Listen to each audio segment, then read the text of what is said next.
Like, share, subscribe and click on the bell icon to never miss an update from Epic.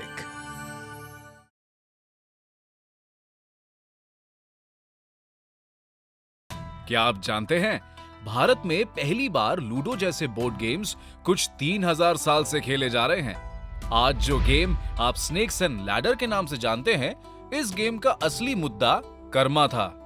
Ludo और सांप सीढ़ी के बारे में और कई इंटरेस्टिंग फैक्ट्स जानने के लिए देखते रहिए एपिकपीडिया का ये वीडियो।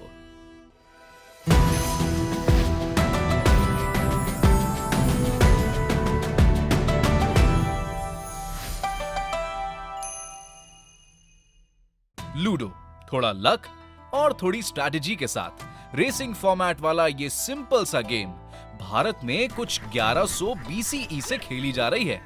इस एंशिएंट गेम को 4 पत्तियों वाले कपड़े पर 2 से 4 खिलाड़ी खेल सकते हैं। यहाँ हर प्लेयर्स के लिए अलग अलग रंगों के मोहरे इस्तेमाल होते हैं। जिस प्लेयर ने सबसे पहले अपने सभी मोहरों को फिनिश लाइन पर पहुंचा दिया, वो जीत जाता है। इस खेल को चौपर, चौसर या पच्चीसी कहा जाता था।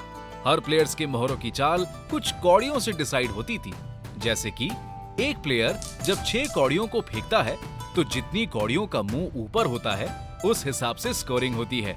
सिर्फ एक कौड़ी का मुंह ऊपर मतलब 10 पॉइंट्स मिलते हैं। 2 कौड़ियों का मुंह ऊपर मतलब सिर्फ 2 पॉइंट्स। ऐसे ही 3, 4, 5 और 6 कौड़ियों का मुंह ऊपर मतलब 3, 4, 5 और 6 पॉइंट्स मिलते हैं। वहीं अगर सभी 6 कौड़ियों का मुंह नीचे हो तो मिलते हैं सबसे मैक्सिमम 25 पॉइंट्स। इसी 25 नंबर के आंकड़ों के कारण इस खेल को पच्चीसी कहा जाता है। इंडस सिविलाइजेशन, जो कि 2500 BCE से भी पहले का समय माना जाता है, यहाँ आर्कियोलॉजिस्ट्स को ब्रिक का बना बोर्ड गेम और टेराकोटा और आइवरी से बनी हुई मोहरें और पासें यानी डाइस मिली हैं। इंडियन एंशिएंट लिटरेचर में भी चौपर जैसी गेम्स का जिक्र है। महाभारत की पूरी कहानी कुछ पासों की वजह से ही पलट जाती है। एंशिएंट इंडिया के आर्टिस्टों की माने तो ये खेल देवी देवताओं को भी पसंद था। एलोरा की एक मूर्ति में भगवान शिव और पार्वती भी चौपर खेलते हुए नजर आते हैं। हजारों सालों से सिर्फ आम लोग ही नहीं, महाराजाओं ने भी इस खेल का आनंद लिया था, जैसे कि मुगलों के सम्राट अकबर। इन्हें भी पच्चीसी गेम का एक ऐसा चस्का लगा कि वो इसे रॉयल स्टाइल में खेलते थे। उनका बोर्ड एक बड़े से आंगन में बना हुआ था और मोहरों की जगह पर वो जीते जागते इंसानों को इस पर चलाते थे। आगरा की फतेहपुर सीकरी में आप ऐसा एक बोर्ड गेम आज भी देख सकते हैं। ब्रिटिश राज के दौरान कुछ अंग्रेजों ने भी ये गेम सीख लिया था। 1906 में अल्फ्रेड कॉलियर ने लूडो के नाम से एक गेम का पेटेंट फाइल किया। ये पच्चीसी का ही एक सिंप्लीफाइड और कलरफुल वर्जन था।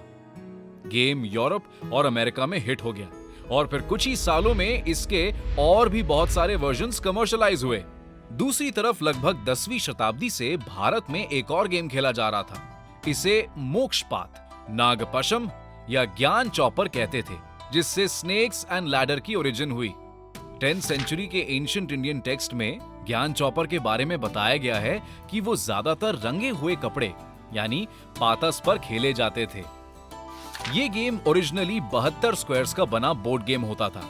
इसे खेलने के लिए पासे फेंकते थे और नंबर्स के हिसाब से बोर्ड की शुरुआत से मोहरे धीरे धीरे ऊपर तक जाती थी। रास्ते में अगर मोहरे किसी सांप के मुंह वाले स्क्वायर पर पहुंचती तो वो सीधे सांप की पूंछ की अंतिम स्क्वायर पर गिर जाती। जीतने के लिए मोहरों को सभी सांपों को पार करके आखिरी स्क्वायर पर पहुंचना होता था। मोक्षपात आज की सांप सीढ़ी से काफी अलग था। जैसे इसमें सीढ़ी नहीं बल्कि अच्छे सांप, रस्सी या एरोज होते थे और ज्यादातर खानों में अच्छे और बुरे कर्मों के बारे में लिखा होता था। मतलब अच्छे काम आपको जल्दी आगे बढ़ा सकते हैं और बुरे कर्म किए कराए पर पानी फेर सकते हैं। यानी गेम का असली मुद्दा काफी स्पिरिचुअल था। आप अच्छे अच्छे कर्म बटोर कर जल्द से जल्द मोक्ष पा सकते हैं।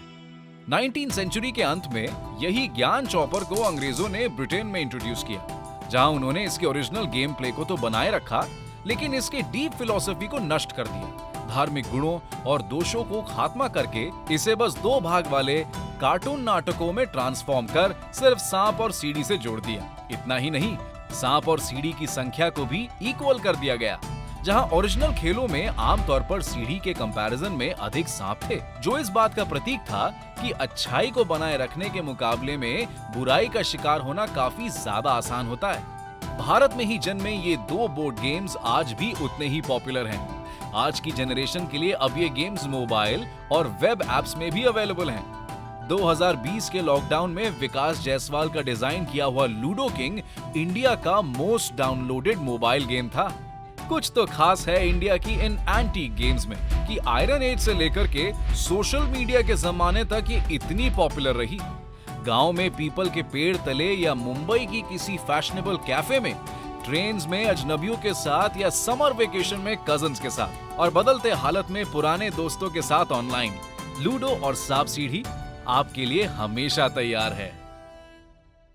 क्या आप जानते हैं कि भारत की पहली पैसेंजर ट्रेन आज से 150 साल पहले चली थी? इंडियन रेलवेज विश्व भर में सबसे ज्यादा लोगों को रोजगार देने वाली कंपनी है। ऐसे ही सवालों के जवाब हम जानेंगे एपिकपीडिया के अगले वीडियो में।